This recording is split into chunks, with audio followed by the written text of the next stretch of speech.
Hello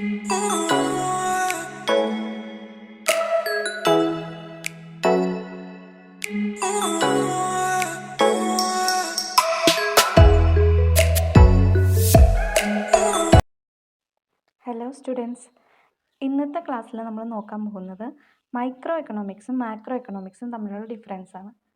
അപ്പോൾ നമുക്ക് ക്ലാസ്സിലേക്ക് കിടക്കാം. എന്താണ് മൈക്രോ എക്കണോമിക്സ്? സ്മോൾ എന്നർത്ഥം വരുന്ന മൈക്രോസ് എന്ന ഗ്രീക്ക് പദത്തിൽ നിന്നാണ് മൈക്രോ എന്ന വാക്ക് ഉത്ഭവിച്ചത്.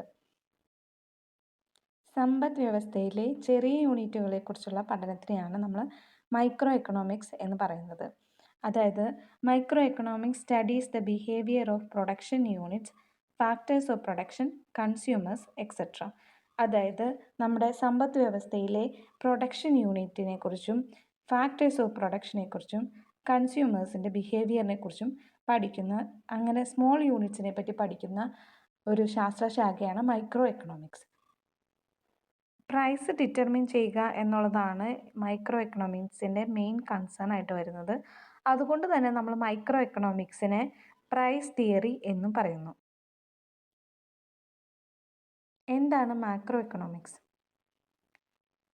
ലാർജ് അഥവാ വലുത് എന്നർത്ഥം വരുന്ന മാക്രോസ് എന്ന ഗ്രീക്ക് പദത്തിൽ നിന്നാണ് മാക്രോ എന്ന വാക്ക് ഉത്ഭവിച്ചത്. സമ്പദ് വ്യവസ്ഥയെക്കുറിച്ച് മുഴുവനായും പഠിക്കുന്നതിനെയാണ് നമ്മൾ മാക്രോ എക്കണോമിക്സ് എന്ന് പറയുന്നത്. Macroeconomics studies economy as a whole. അതുകൊണ്ട് തന്നെ നമ്മളതിനെ അഗ്രിഗേറ്റ് എക്കണോമിക്സ് എന്നും പറയുന്നു. ഇനി നമുക്ക് മൈക്രോ എക്കണോമിക്സിൻ്റെ സബ്ജക്റ്റ് മാറ്റേഴ്സ് ഏതൊക്കെയാണെന്ന് നോക്കാം. മൈക്രോ എക്കണോമിക്സിൽ 2 ടൈപ്സ് ഓഫ് മാർക്കറ്റ് ഉണ്ട്.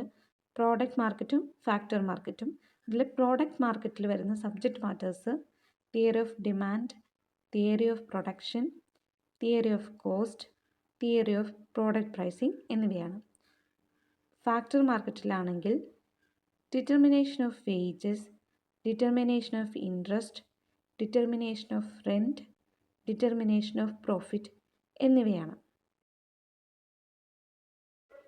മാക്രോ എക്കണോമിക്സിൻ്റെ സബ്ജക്റ്റ് മാറ്റേഴ്സ് ഇവയാണ്: theory of national income, theory of output and employment, theory of general price level, theory of economic growth and theory of international trade എന്നിവയാണ്.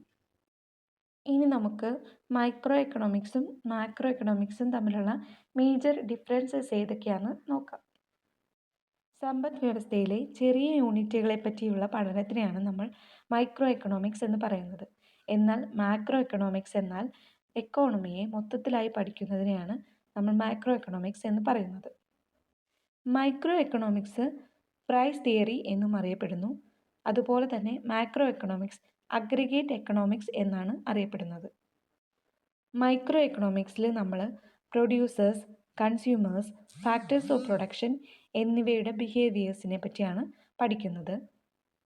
എന്നാൽ macro എക്കണോമിക്സിൽ നമ്മൾ macro economic agents ആയിട്ടുള്ള SEBI, central bank, government എന്നിവയെക്കുറിച്ചാണ് പഠിക്കുന്നത്. Microeconomics include subjects like demand theory, market equilibrium, factor price determination etcetera. Macroeconomics general price level, money supply, fiscal policy, monetary policy എന്നിവയെക്കുറിച്ചാണ് പഠിക്കുന്നത്.